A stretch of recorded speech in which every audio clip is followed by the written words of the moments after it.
halimbawa, nag-away sila. Si ate kasi mabukal talaga siya, so pinausap niya si Ayman. Sinabi niya yung mga nararamdaman niya. And then, parang, syempre, as a guy, nerd din minsan. So, si Ayman, lumabas siya, and then nagpahangin lang siya. And after that, siguro mga ilang minutes or hours, bumalik din siya. Tapos, pagkagising namin, umaga, okay na sila.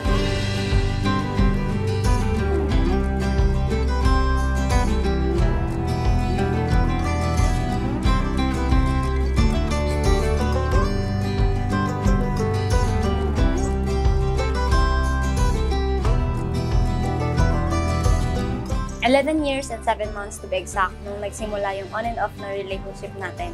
Thank God sa pagbibigay niya sa'yo ng mahabang patience and courage to stay.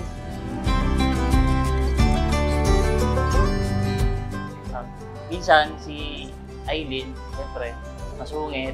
Ang gagawin ni Ayman, siyempre, natatahimik. Tapos, saka susuyuin si Aileen. Binuwag mo yung napakataas kong walls hanggang mapatunayan mo na totoo ka sa mga ipinapakita mo sa akin. Hindi naman sila palaging tatampuhan. I think they are both understanding sa nilang dalawa. Iniisip nila yung bawat isa, kung ano yung nararamdaman ng bawat isa. Aileen, from the day na nakita kita, I feel na may something na para sa ating dalawa. Pero malaking tanong sa akin kung ano. Parang mas lumalalim at alam kong hindi naman kaangkop-angkop sa nararamdaman ko. Ano at saan pa dadalhin ang feelings na yan? Sabi ko, tanong ko yan. At ngayon, eto na tayo.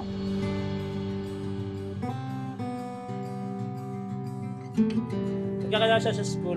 Una kasi yung isa namin classmate. Siya yung naging parang naging tulay. So, tapos kinuha niya yung number, di ba? Bali doon nagkaroon ng chance si Ayman na makatext niya si Aileen. Ewan ko, parang trip na yung mga nakasalamin na babae ata.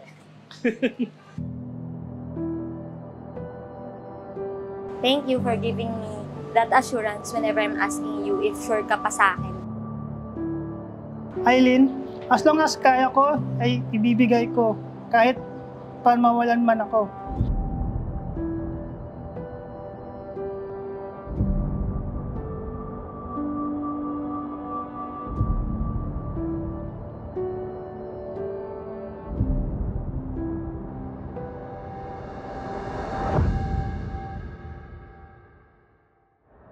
Nakikita ko sila sa bahay, okay naman sila. Kahit saan sila location pumupunta, magkakasama sila palagi. Okay, magandang magandang samahan nila. Oo, magkasundo sila sa lahat ng bagay. Ayun, may mga kwentuhan sila, gano'n. Lagi silang nagkukwentuhan, gano'n.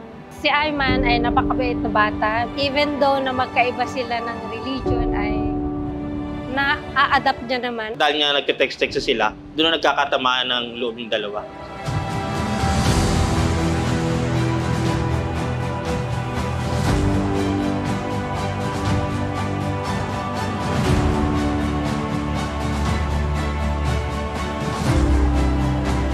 Ma, gift para sa'yo. Simple appreciation of pag-aalaga mo sa amin. Thank you po.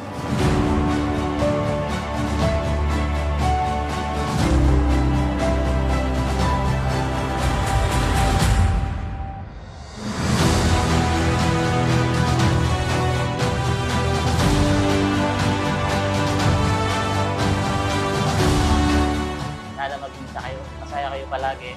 At pag-usapan lagi kung may problema kayo sa isa't isa.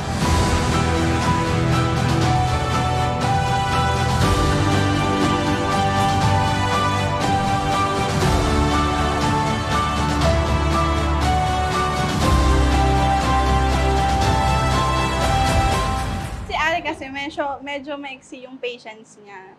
Then si Ayman kasi sobrang haba. So nagka-complement yung attitude niya nila na gano'n. Parang sobrang perfect. Wow!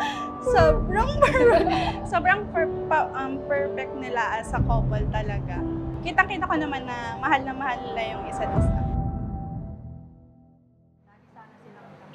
Laging magkasundo. Huwag mag-aaway, yun. Eileen and Ayman, congratulations. Congratulations sa inyong dalawa. Congratulations, Aileen and Ayman. Congratulations, Ate Eileen and Ayman. Congrats mga anak. Eileen, this vow is not only pakilig, kundi para ipagmalaki ka at ipaalam sa'yo kung gaano ka kahalaga sa akin. Lagi kang mamahalin hanggang sa huli ng aking buhay. At gusto ko ikaw ang kasama sa panahong papanalo natin ang mga pangarap natin. Ang na-observe ko kay Ayman, lagi niya inaalagaan si Aileen. Natin sundo pag may papasok sa office.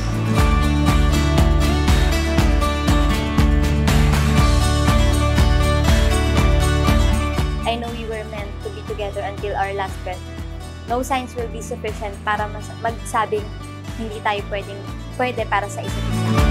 Mukha lang siyang talagang sopladita, pero mabait po talaga naman siya. Kung may mga secrets ka, ganon, may gusto kang sabihin, pwede mo siyang pagkatiwalaan. Hindi naman yung sabihin sa iba. Kung ba, magiging mo siya, human diary siya. I hope maging happy kayo together. Nawa, yung pagsama niyong dalawa ay siyempre nakasenter pa rin sa kung sino yung pinaniniwalaan natin. Hanggang sa nung kita kami ng New Year natin. New Year yun. Namin nila na sila lang. Ikaw na ang pahinga ko, ang kaibigan ko, ang safe place ko sa oras na feeling ko ay napaka-down ko. At ang motivation, inspirasyon ko na dating nagseselosan mo sa pamilya ko. Sana maging masaya kayo palagi. We are so happy for the both of you. We love you.